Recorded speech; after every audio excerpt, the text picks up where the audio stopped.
أعوذ بالله من الشيطان الرجيم بسم الله الرحمن الرحيم أفي قلوبهم مرض أم ارتابوا أم يخافون أن يهيف الله عليهم ورسوله بل أولئك هم الظالمون۔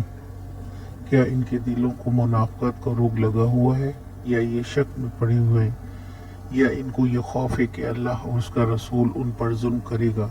اصل بات یہ ہے کہ ظالم تو یہ لوگ خود ہیں۔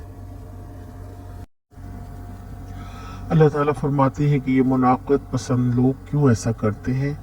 ان کے دل بیمار ہیں یا یہ کسی شک و شبہ میں مبتلا ہیں؟ اللہ اور اس کے رسول صلی اللہ علیہ وسلم کے حکم سے روگردانی کرنے والوں کی نشاندہی کی گئی ہے۔ ان سے سوال ہے کہ کیا وہ دل کی کسی بیماری میں مبتلا ہیں، شک و شبہ میں پڑے ہیں، یا ان کو خوف ہے کہ اللہ اور اس کے رسول صلی اللہ علیہ وسلم ان لوگوں پہ ظلم کریں گے یا ان کے ساتھ ناانصافی کریں گے؟ پھر خود اللہ تعالیٰ نے جواب دیا کہ دراصل یہ لوگ خود پر ظلم کرنے والے ہیں، حق کو نہ مان کر اور حق کا پیغام لانے والے نبی کا انکار کر کے۔ آج کا سوال، حق کو نہ ماننے والے لوگوں کے بارے میں اللہ تعالیٰ نے کیا فرمایا ہے؟